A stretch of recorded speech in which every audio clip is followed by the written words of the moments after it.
Hello everybody, it is Tuesday the 10th of May. I just want to make you aware right now that I have uploaded another video this morning about the Tree of Life, the Kabbalistic Tree of Life, and you should watch that. It is very important. Sometimes if I upload two videos, one will take away from the other. So just to make you aware, there are two today. So I want to talk about returning to Source.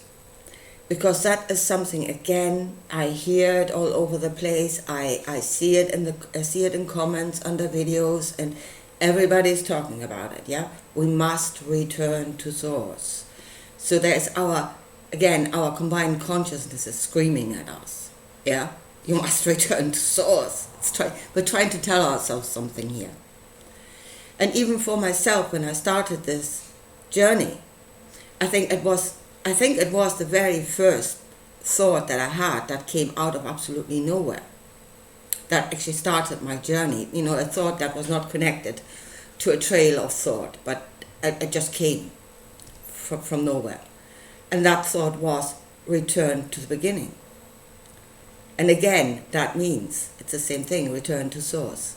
Where did it start? To understand what is now, understand how it started. So, and then people go, yeah, we should return to Source, and the Source is way out there. It's way out there. It's where there's no more form, where it's just light, and I come to that in the end. That's not the Source. You're looking, and it is the conjurer's trick. It is a trick of the church. It is a trick of religion. You know, that at the moment the magic happens, your attention is diverted somewhere else. So you do not see how it's been done. And by your attention being diverted all the way out there, you don't actually see the Source. And the Source is yourself. You are the Source. You are the beginning. You are that which creates outcomes. So going back to the beginning for me meant going back into the old texts. Yeah, so into the Bible, the Gnostics, the Nag Hammadi scriptures, that sort of thing. And having gone into a couple of other trees a little bit, like the Upanishads, which is the beginning of Hinduism, and heard about other things like Zen and stuff like that. Then we must understand, especially here in the Western world, because our society in this world and the church has built on the texts of the Bible, doctrine and interpretation of those texts of the Bible and what it means and where it's coming from, all the way out there. It's coming from all the way out there from heaven. It's the understanding of heaven. Right. So we must understand what these texts are actually saying and what it is they were doing, And basically, they were, it was a description of ourselves, of humanity in nature. And a description and looking at it on a level of energy and vibration, on the level of forces. Yeah? And they derived the knowledge of that level of forces by using their emotional energies to reach out. Is what you do in meditation. Yeah? And when you do that, the way this machine works is the knowledge is given to your rational mind, and your rational mind will create images. It's what it does. Yeah? So then in the text, the natural forces, or those forces that they interacted with amongst each other, the forces of each other or of nature, they became characters in a story. So it is really, you need to go into dream interpretation to understand what it is they were seeing. But that is what they did, and the source of the knowledge was themselves. They were the point from which it spread out And that is the point where it went back into themselves. They were the source of the knowledge. They were the gatherers of knowledge and indeed interpreters of that knowledge. And it is a knowledge of this world, and it is a knowledge, as I said, you're using energies, thought energy and emotional energy that create consciousness.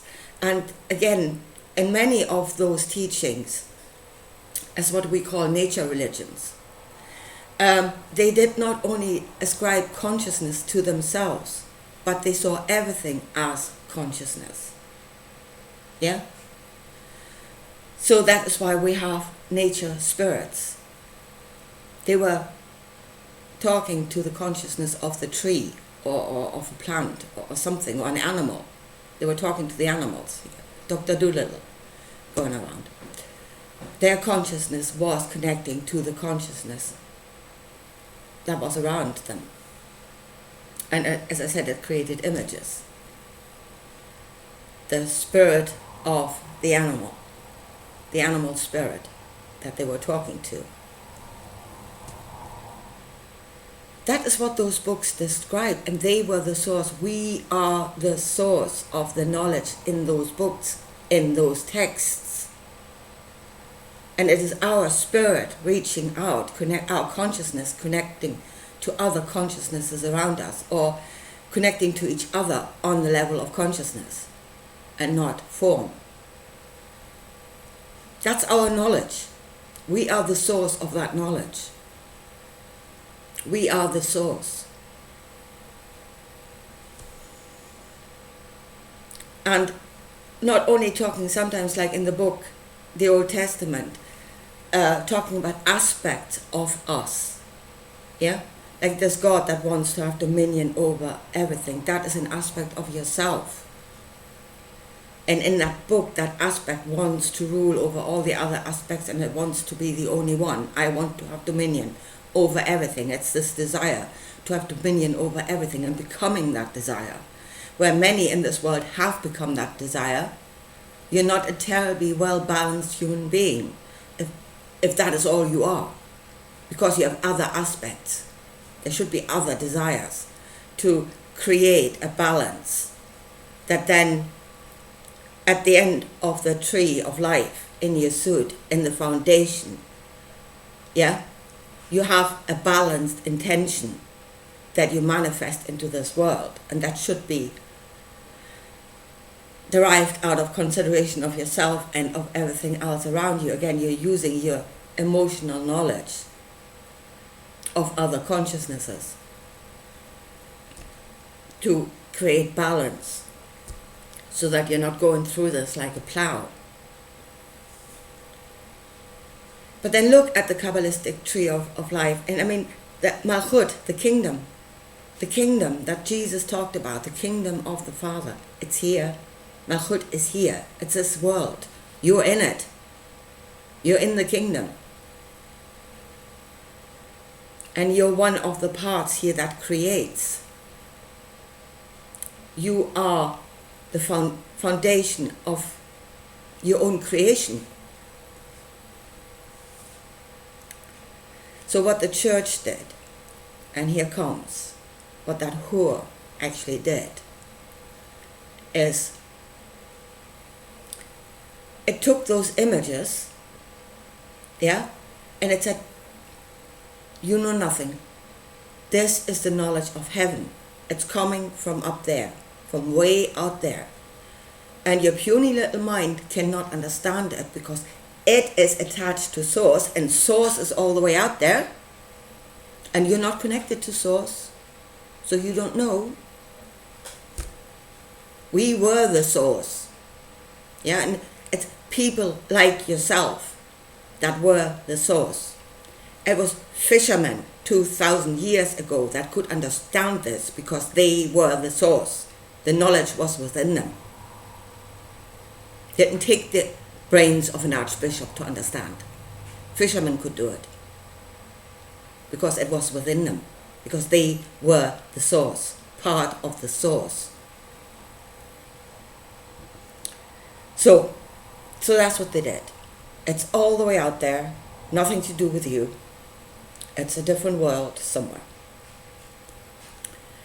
And once they had detached your understanding from what the source actually was, and it has nothing to do with you, then they could go and rearrange the heavens.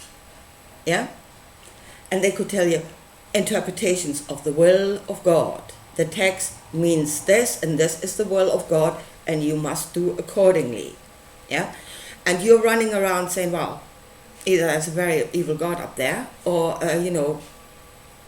it's creating death and destruction, and I'm really unhappy here, and there's something terribly wrong. But then they tell you that's because you are not connected to source. You cannot understand. Yeah? And then whatever way they rearranged it and what the will of God should be, funnily enough, it always served them. Strange that. It was always something that made them richer, brought everything to them. But again, you don't know. You were disconnected from the source, from the knowledge what the source actually is. It's you. And if you look at what they're teaching you, what good and bad is according to the will of God, then look at what they're telling you from the knowledge of source, from the knowledge of yourself. And tell them they're evil, lying twats, whores. Because they're telling you good is evil and evil is good because it serves them. And they're telling you you know nothing, although you are the source.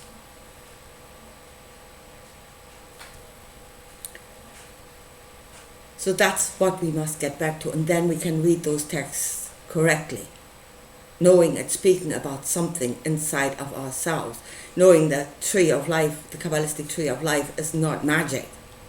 It's a description of the forces that they saw within you and how they interact with each other. Now, is that all there is? I mean, is that a full description of ourselves? I don't know. But to me, it's a very good working model, if you look at it correctly. It gives you a lot of understanding. And now, those people that say, it's all algorithm. I don't know if I've already said that in this video, but I say it again then. It's all algorithms, allegories. Yeah? It's not real. It is what Jesus said. What is flesh, and what is of heaven is of heaven. Yeah? So those stories are a story of us in the world of energy and vibration. So the people in the story were people. In fact, if it is the knowledge of Abraham had to be here to gain that knowledge. He had to work this machine, be this machine, in order to even gain that knowledge. So they had to be real. But what is spirit is allegory. Yeah? It's demons, angels, demons. Those are allegories. But what is flesh. So then read the text correctly. And the last thing I want to talk about is what the yogis did. Yeah?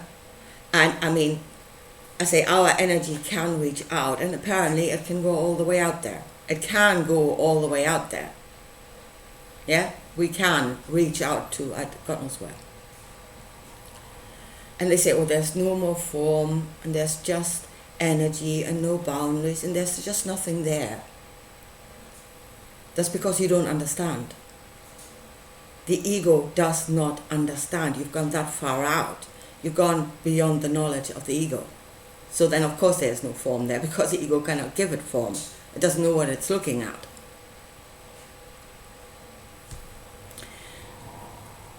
You go out of the knowledge, the energetic knowledge, the first thing you will meet is yourself. And then you can reach out further. As I said, the other consciousnesses, other people, nature consciousnesses, the consciousness of this world. You can reach further out, and then you leave the bandwidth of our story, the story that was created by this source. But what you do is you enter into the bandwidth of another ego. So into a different world. Yeah, a world that was created by a different ego, a different interpretation that created different forms, a different story. But if you can still see it, means that story is not that different from your own. That is, you still, in essence, you still know it.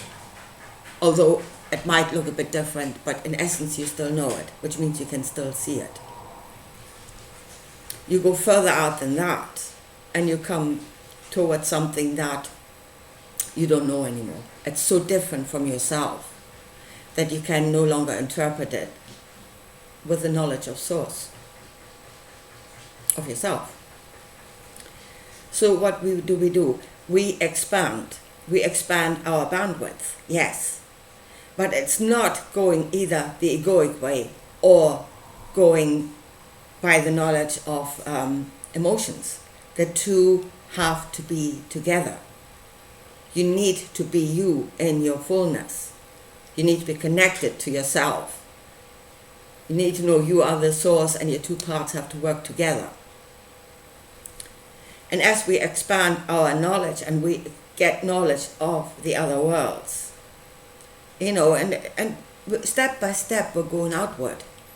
And one day we will reach those regions that they have gone to now, the yogis, and said there's no form there. One day we will go there and there will be form. Because we will know them. We have expanded in our knowledge both parts of ourselves, and we will know those worlds. We can give them form where there's no form now. And I think the really great thing about this is going to be that once we are able to understand what it is we're looking at, our knowledge has expanded, we are there in our entirety, not just one part of us. And if we can be there in our entirety and see what is there, we will be able to experience it in our five senses. We will be able to experience those outer reaches with our five senses, which is we can have a full experience of another aspect of creation. And that is not because we took one part of ourselves to reach the outer reaches. It is because we took the source there, our source. We took ourselves there in our entirety. But as I said, at the moment, there is this conscious trick. And it was to remove the knowledge from from earth, and saying it's out there. And you're looking for the source out there. And even now when our consciousness is screaming at us and it's speaking, we're spewing it out everywhere, return to source, we are operating under the deception and we're looking for the source out there. And the source is us. We are the source. Yeah, and we might not be the greatest light in the universe. In fact, at the moment we're not. We're dim as hell. But we can grow. We can expand. I mean, our emotional knowing can already go way out there. The ego has to catch up. It's not quite there yet, but it can. It can learn. If it wants to learn, it will. And it will get there. Anyway, that's what I wanted to say this morning, and I talk to you again soon. Bye.